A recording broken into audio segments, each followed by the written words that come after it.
Good evening, my friends. I want to begin tonight with something unusual. I want to give you the answer first. Not at the end, not after a long build-up, not as the dramatic reveal you have to sit through an hour to receive. Right now, in the first minute, before I've said almost anything else. Here it is. Stop feeding doubt your attention. Return to your assumption. Do it within 30 seconds. That's it. That is the entire teaching for tonight. Now you might be thinking that's too simple. Surely there's more to it than that. Surely I've been battling doubt for months or years because the solution is more complicated than that. And that thought, that instinct to reach for complexity is itself a product of the very pattern we're dismantling tonight. Stay with me. Because while the principle is simple, truly understanding it in a way that reaches past the intellectual and lands somewhere permanent requires that we go deeper. We need to look at what doubt actually is, why fighting it has never worked, and why 30 seconds is the precise window that changes everything. So let's begin. First, I need to show you what doubt actually is. Because most people have it completely wrong.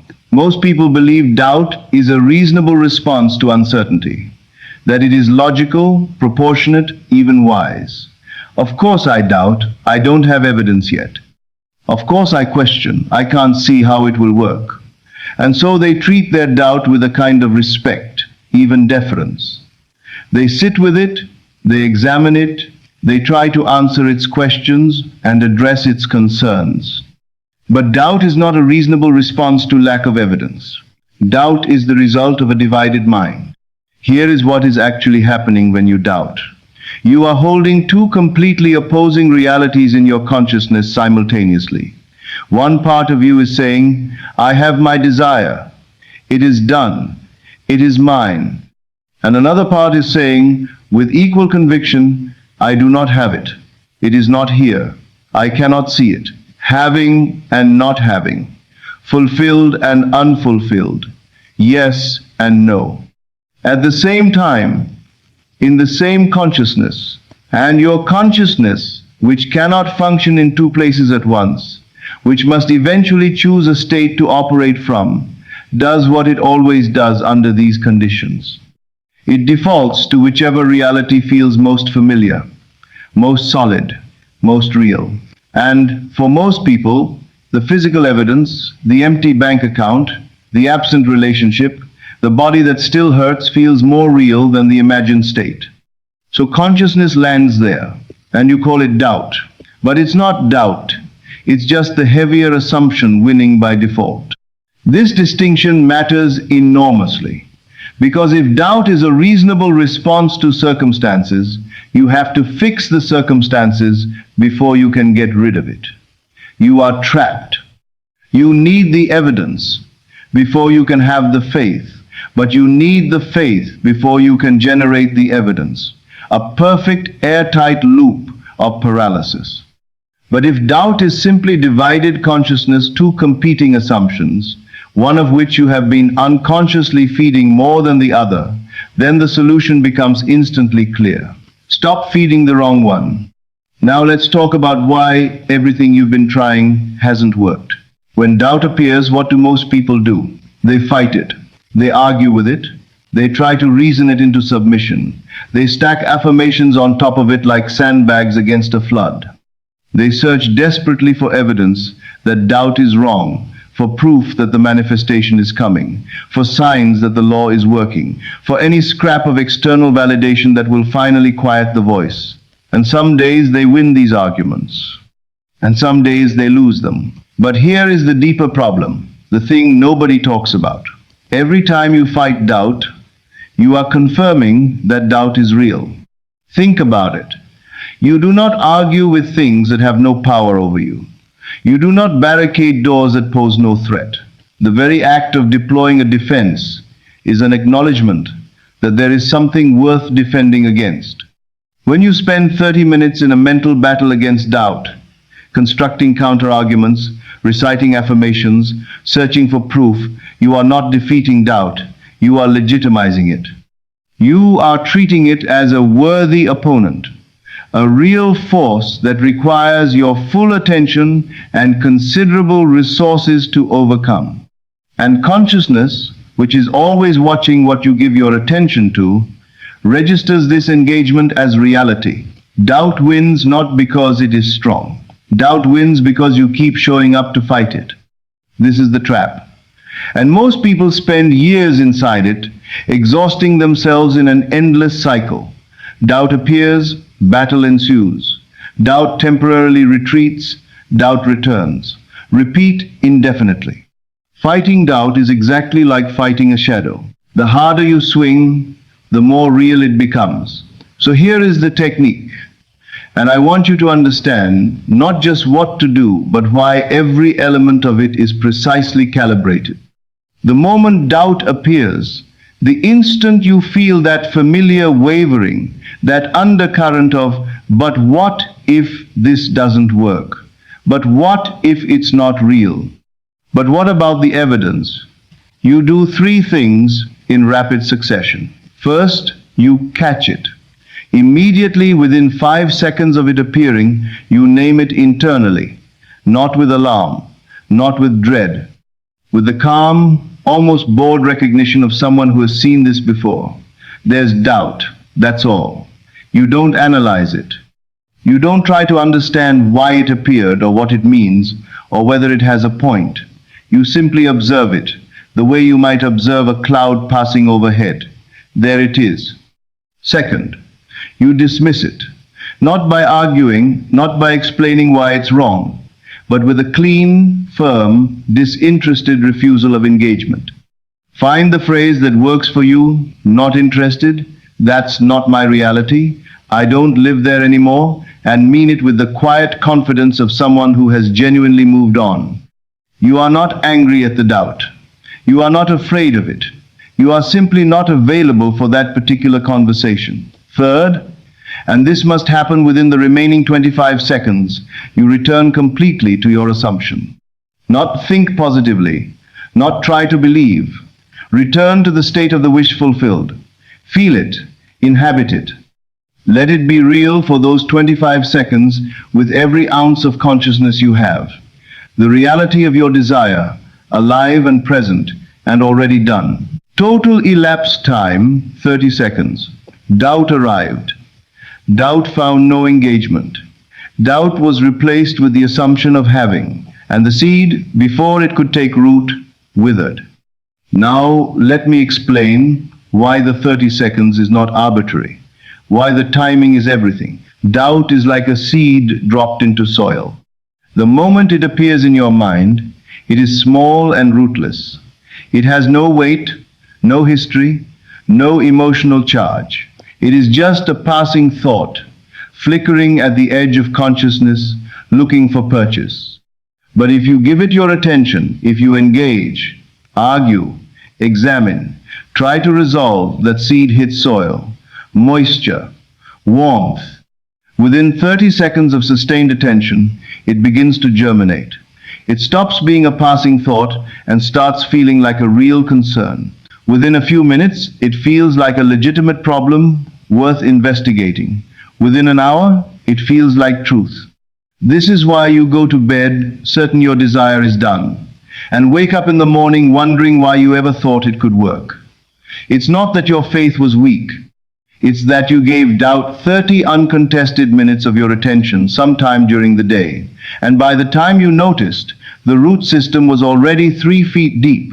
The 30-second rule exists precisely to prevent germination. When you redirect within that window, when you refuse to give doubt the sustained attention it needs to feel real, the seed falls on concrete. It has nothing to grow in, and it dissolves not because you defeated it, but because you simply withheld the one thing it cannot survive without: your attention. Let me tell you about a woman who came to me after 2 years of practicing these teachings with almost nothing to show for it. She was not careless. She was not lazy. She was, in fact, one of the most disciplined students I'd encountered, faithful in her practice, serious in her study, genuinely hungry for the truth of this. But nothing was manifesting. I asked her to walk me through her practice. And what she described was this: each evening, she would do her state, akin to sleep.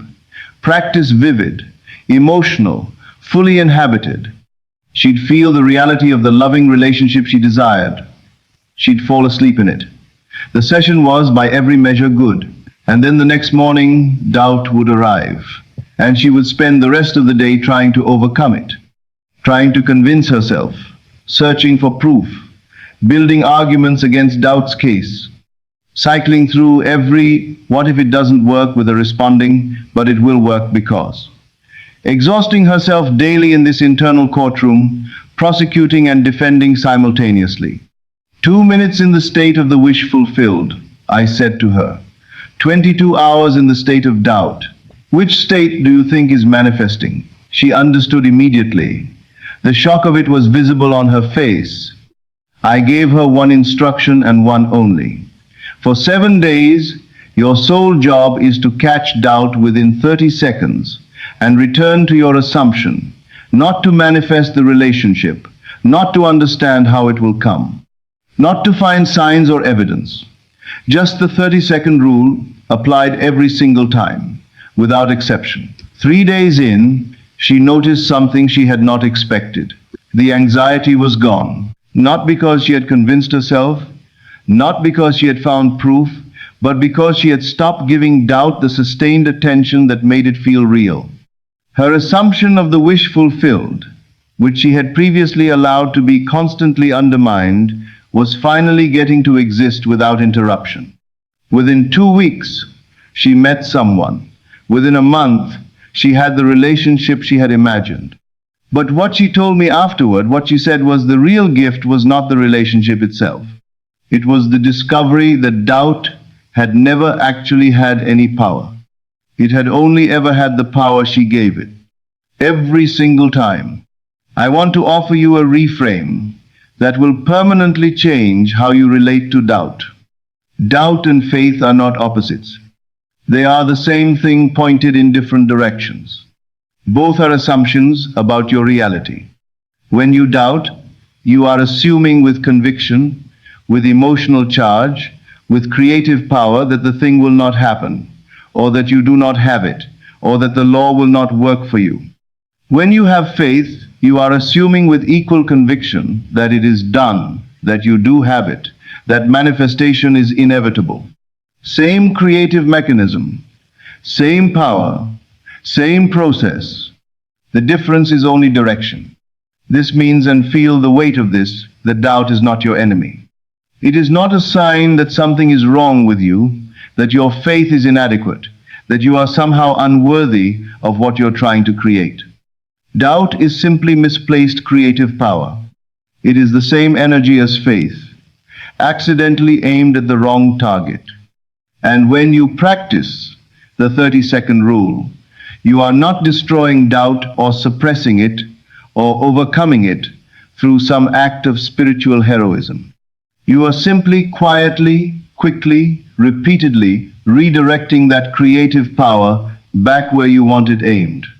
Back to the assumption, back to the wish fulfilled, back to having. There is no battle in this. There is no struggle. There is only the calm, practiced act of noticing where your attention has landed and choosing, again, to place it somewhere else. That is the entire practice. Now let me give you the 7-day training. Choose one desire, just one, something specific, something that matters deeply to you, something that doubt tends to visit regularly. For 7 days, this is your only job. Catch doubt within 5 seconds of it appearing. Dismiss it without engaging one clean phrase, no argument, no apology. Return to your assumption within the remaining 25 seconds. Every time, without exception. Not unless this doubt seems reasonable. Not unless I really do need to figure this out. Every doubt, every time, 30 seconds or less. Keep a simple internal tally if it helps. How many times did doubt appear today? How many times did you redirect within 30 seconds? Not to judge yourself, but to build the awareness, to become what I call a doubt hunter. Someone who has trained their perception to catch these seeds the moment they fall, before they ever touch soil. At first, doubt will appear many times each day, perhaps dozens, and that is fine, that is the training. Each catch, each redirect, each 30-second return is a repetition, and repetitions build new neural pathways in consciousness. Every time you refuse doubt your attention, you are sending a signal: this is not the reality I live in. This thought gets no ground here. By day 3, something will shift. You'll notice doubt appearing less frequently. And when it does appear, it will feel thinner, less substantial, like a voice that knows it's not going to be listened to, gradually losing conviction. By day 7, something will feel genuinely different. The assumption of the wish fulfilled will have a weight and solidity it didn't have at the start. Not because you found proof, not because circumstances have changed, but because you've been choosing it steadily and repeatedly over the alternative, and consciousness has registered the choice. Continue for another 7 days, and then another, and watch what happens to doubt. Let me tell you what the end state looks like. Not the manifestation, though, that comes, but the internal state that makes manifestation inevitable. After consistent practice of this technique, 2 to 4 weeks for most people, sometimes sooner, something permanent shifts in the foundation. Doubt doesn't stop appearing overnight, but it begins arriving with less force, less conviction. It starts to feel like a stranger knocking at a door they know won't be opened, rather than a resident with a key. And then one day you notice, and this is remarkable when it happens, that doubt passed through your consciousness without landing. You saw it the way you might see a car drive past a window, and it continued on its way and you never even reached for it. Your consciousness has been retrained. It has learned, through weeks of practiced redirection, that the assumption of the wish fulfilled is the only reality you acknowledge. And doubt, starved of engagement, denied root, withered by consistent indifference, simply stops arriving with the same frequency. You have not suppressed it. Suppression is pushing something down while still giving it energy underneath. You have replaced it, cleanly, repeatedly, completely. The new assumption has become the stronger pattern. And when that happens, when the assumption of having becomes your mind's natural resting place, the state it returns to automatically, when attention drifts, manifestation is no longer a project you are working on. It is simply inevitable, because you have made the wish fulfilled the only sustained reality in your consciousness. And consciousness, which always creates from whatever it most consistently is, has no choice but to produce the physical equivalent of that state. The law is not complicated. It is not selective. It does not require perfection. It simply responds to what you are being, most of the time, most consistently. Be in the assumption, and let the law do what the law always does. So here is what I'm asking of you, starting tonight. Not a dramatic commitment, not a complete overhaul of your life. Just one rule. Doubt gets 30 seconds or less. Every time it appears, and it will appear, as many times as necessary, until the pattern is broken, you catch it, you dismiss it without ceremony, and you return to your assumption. That's it. Not forever. Not as a lifelong spiritual practice requiring iron discipline. Just until the new pattern is stronger than the old one. Just until the assumption of the wish fulfilled becomes more familiar, more automatic, more you than the assumption of doubt ever was. And when that day comes, and it will come, if you are faithful in these 30 seconds, you will look back and understand something that cannot be fully conveyed in words. That doubt was never your enemy. It was never powerful. It was never even real, in the way it felt real, in those long, exhausting hours of fighting it. It was simply where you were pointing your attention. And the moment you pointed elsewhere, calmly, quickly, Without drama, it ceased to exist. 30 seconds. That is all it takes. That is all it has ever taken. Catch it. Dismiss it. Return. It's done. Good evening. This is Neville Lectures. Until we meet again in consciousness, assume your greatness. Refuse doubt its 30 seconds. And live always from the end.